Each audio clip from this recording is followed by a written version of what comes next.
Olá pessoal, se inscrevam no canal e ativem o sininho. Hoje falaremos de como os banqueiros controlam os países através da dívida pública. Ninguém é mais escravo do que aquele que falsamente se acredita livre. Há alguns anos, o Banco Central dos Estados Unidos, a Reserva Federal, produziu um documento intitulado Mecânica Monetária Moderna. Esta publicação detalhou a prática institucionalizada de criação de dinheiro utilizada pela Reserva Federal e a rede de bancos comerciais globais que ele sustenta. Na página de abertura, o documento afirma seu objetivo. O propósito desta cartilha é descrever o processo básico de criação de moeda em um sistema bancário de reservas fracionárias. Em seguida, descreve esse processo de reserva fracionária por meio de várias terminologias bancárias, cuja tradução seria algo como isto: o governo dos Estados Unidos decide que precisa de algum dinheiro. Então, ele liga para a Reserva Federal e pede 10 bilhões de dólares.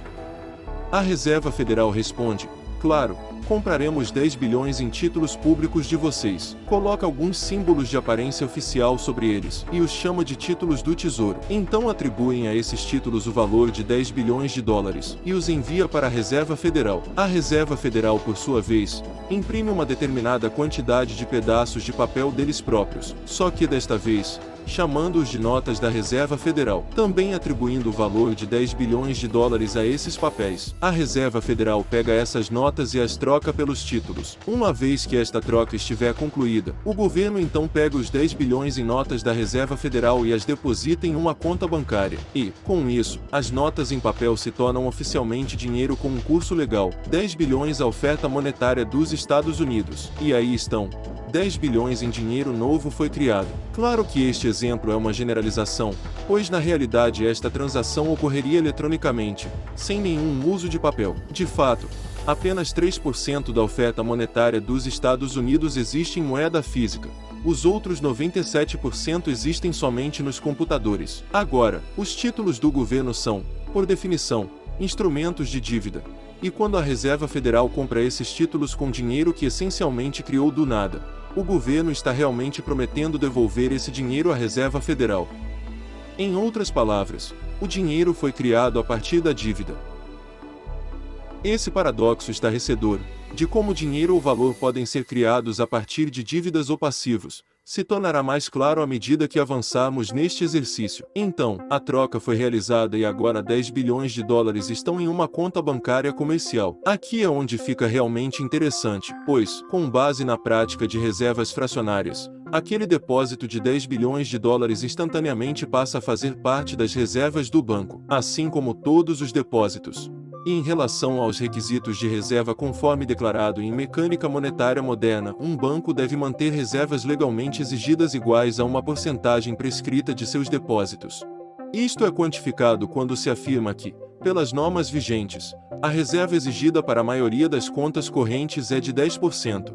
Isso significa que com um depósito de 10 bilhões de dólares, 10% ou 1 bilhão, é mantido como reserva obrigatória, enquanto os outros 9 bilhões são considerados uma reserva excessiva e podem ser utilizados como base para novos empréstimos. Agora, é lógico supor que esses 9 bilhões estão saindo literalmente do depósito existente de 10 bilhões de dólares. No entanto, este não é realmente o caso. O que realmente acontece é que os 9 bilhões é simplesmente criado do nada, em cima do depósito existente de 10 bilhões de dólares. É assim que o suprimento monetário é expandido. Como é afirmado na Mecânica Monetária Moderna, é claro, eles, os bancos, não pagam realmente empréstimos do dinheiro que recebem como depósitos. Se eles fizessem isso, nenhum dinheiro adicional seria criado.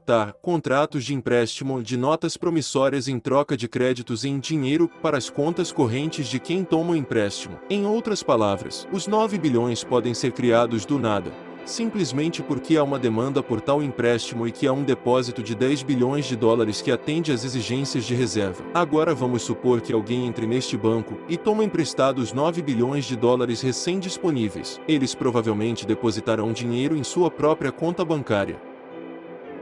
O processo então se repete. pois esse depósito passa a fazer parte das reservas do banco. 10% está isolado e, por sua vez, 90% dos 9 bilhões ou 8,1 bilhões já está disponível como dinheiro recém-criado para mais empréstimos. E claro, esses 8,1 podem ser emprestados e redepositados, criando mais 7,2 bilhões, mais 6,5 bilhões, mais 5,9 bilhões, e assim sucessivamente. Este ciclo de criação de dinheiro pode se tornar tecnicamente infinito. O resultado matemático médio é que cerca de 90 bilhões podem ser criados a partir dos 10 bilhões originais. Em outras palavras, para cada depósito que ocorre no sistema bancário, cerca de 9 vezes esse valor pode ser criado a partir do nada. Então, agora que entendemos como o dinheiro é criado por esse sistema bancário de reservas fracionárias, uma questão lógica mas evasiva pode vir à mente: o que está dando valor a esse dinheiro recém-criado? A resposta: o dinheiro que já existe. O dinheiro novo basicamente rouba valor do suprimento monetário já existente, pois o montante total de dinheiro está aumentando independentemente da demanda por bens e serviços. E à medida que a oferta e a demanda encontram equilíbrio, os preços aumentam, reduzindo o poder de compra de cada dólar. Isso geralmente é chamado de inflação, e a inflação é essencialmente um imposto oculto cobrado das pessoas. O sistema de reservas fracionadas para expansão monetária é inflacionário por si só, uma vez que o ato de aumentar a oferta do dinheiro sem que haja uma expansão proporcional de bens e serviços na economia, sempre irá depreciar uma moeda. De fato, uma rápida análise dos valores históricos do dólar americano em comparação com a oferta de dinheiro reflete claramente essa questão. Para a relação inversa é óbvia. $1 em 1913 valia o equivalente a $21,60 em 2007. Isso é uma desvalorização de 96% desde que a Reserva Federal passou a existir. Agora, se esta realidade de inflação inerente e perpétua parece absurda e economicamente autodestrutiva, manter esse pensamento de absurdo é um eufemismo em relação a como nosso sistema financeiro realmente opera. Em nosso sistema financeiro, dinheiro é dívida, e dívida é dinheiro.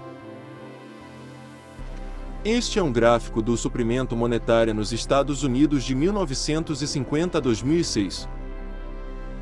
E este é um gráfico da dívida nacional dos Estados Unidos no mesmo período. Veja que interessante, as tendências são virtualmente as mesmas, pois quanto mais dinheiro existe, mais dívida há. Quanto mais dívida existe, mais dinheiro há. Observando de outro modo, cada dólar em sua carteira é devido por alguém a outra pessoa.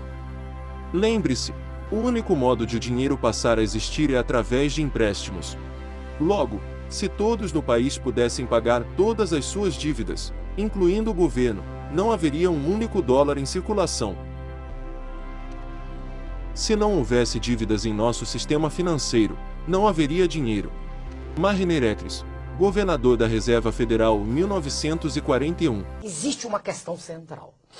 Eu costumo falar nela, abordá-la, porque ela é a questão, do meu ponto de vista, raiz da qual decorrem todas as outras. São as taxas de juros com que se paga o serviço da dívida pública. Hoje a interna é bem maior do que a externa, bem maior. A externa hoje é desprezível. E a interna já ultrapassa a cifra assombrosa de 1 trilhão. 1 trilhão de reais. 1 trilhão. É um número que, se alguém fosse contar sem parar, não fizesse nada, levava 30 mil anos para contar. Eu já fiz as contas. É uma coisa assombrosa. Mas veja, as taxas de juros com que se paga o serviço dessa dívida teriam chegado a 180 bilhões. Dá mais de 3 vezes tudo que foi gasto com educação e saúde. Veja como é uma questão central. Não há dinheiro para nada, não há dinheiro para educação, não há dinheiro para saúde. A resposta é sempre: não se pode mexer, não há verbas, não é? A resposta é geral, não há recursos. Mas como dizer que não há recursos se uma parte dos juros é reinvestida na dívida? Veja que coisa estranha, quanto mais se paga, mais se deve. Sua Excelência, o presidente Fernando Henrique, assume com 60, números redondos, 60 bilhões. Entrega com 600 bilhões reais. E Sua Excelência, o presidente Lula, vai aumentando a dívida. 620, 700, 800, 900. Onde nós estamos? Para onde vai isso? Os números são astronômicos. Chega-se a cifras assombrosas de mais de 200 bilhões Não há saída. Essa é a questão central. Ninguém repercutiu isso aí? Não, Essa a imprensa informação não tá é muito interessada séria. nisso. Perdoe, viu? A televisão está preocupada em mostrar o roubo, a televisão está em mostrar os assaltos, essas falhas todas que aí estão. Eu costumo dizer, comparado o mensalão, a mesada dos nossos colegas que tristemente, né, venderam suas consciências, comparado aquilo com o que nós perdemos em minério, aquilo desculpe, é mesada de trombadinha. Entendeu? Mas o nosso homem comum, o nosso homem simples, não sabe desses valores vultosos. Então eles estão vendo, estão roubando. A imprensa desvia a atenção daquilo que é visceral para aquilo que é secundário. Essa é a questão. Se gostaram do vídeo, se inscreva no canal e deixe seu like.